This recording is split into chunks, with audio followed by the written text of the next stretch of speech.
కరీంనగర్ జిల్లా శంకరపట్నం మండలంలోని ఎరడపల్లి గ్రామంలో అమానవీయ సంఘటన చోటు చేసుకుంది. తన కూతురు ప్రేమ వివాహం చేసుకుందన్న అక్కసుతో తండ్రి కక్ష సాధింపులకు పాల్పడుతున్నారు. యువకుడు ఇంటికి వెళ్లేదారిలో అడ్డుగోడ నిర్మించారు.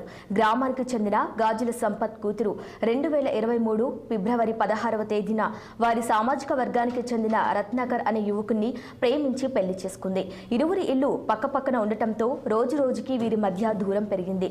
దీంతో పెళ్లి సంఘటనను మనసులో పెట్టుకుని తనకు ఇష్టం లేకుండా వివాహం చేసుకుందనే అక్కసుతో కూతుర్ని చేసుకున్న యువకుని ఇంటికి వెళ్లే దారికి అడ్డుగా నిలువెత్తు సిమెంట్ బ్రిక్స్ ను గోడగా పెట్టడమే కాకుండా అడ్డుగా ట్రాక్టర్ను నిలిపి ఉంచాడు. దీంతో రత్నాకర్ కు తన ఇంటికి వెళ్లే దారి లేకుండా పోయింది.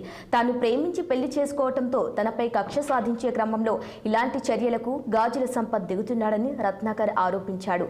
అమ్మాయి తండ్రి సంపత్ నా భూమిలో నేను గోడ కట్టుకున్నాను అని, మా మధ్య భూ వివాదం ఉంది అని, వివాదం పరిష్కారం అయ్యే వరకు దారి మూసే ఉంటుందని తెలిపాడు.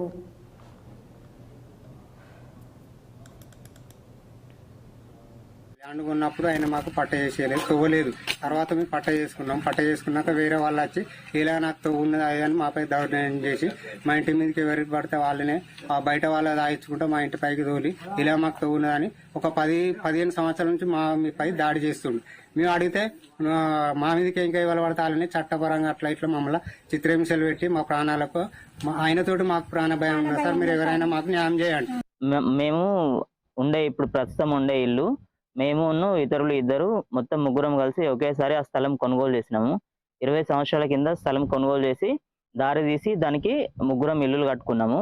అప్పటి నుంచి మాకు దారి ఏ అడ్డంకి లేకుండా సాక్షిగా దారి ఉంది. అప్పటి నుంచి గత సంవత్సరం నేను మా పక్కింటి అతను గాజుల సంపత్ అనే వాళ్ళ కూతుర్ని ప్రేమించి వివాహం చేసుకున్నాను.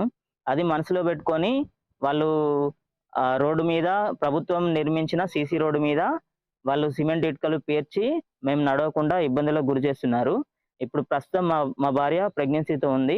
ఇప్పుడు మేము ఆ దారి నుంచి వెళ్ళడానికి చాలా ఇబ్బందులు పడుతున్నాము.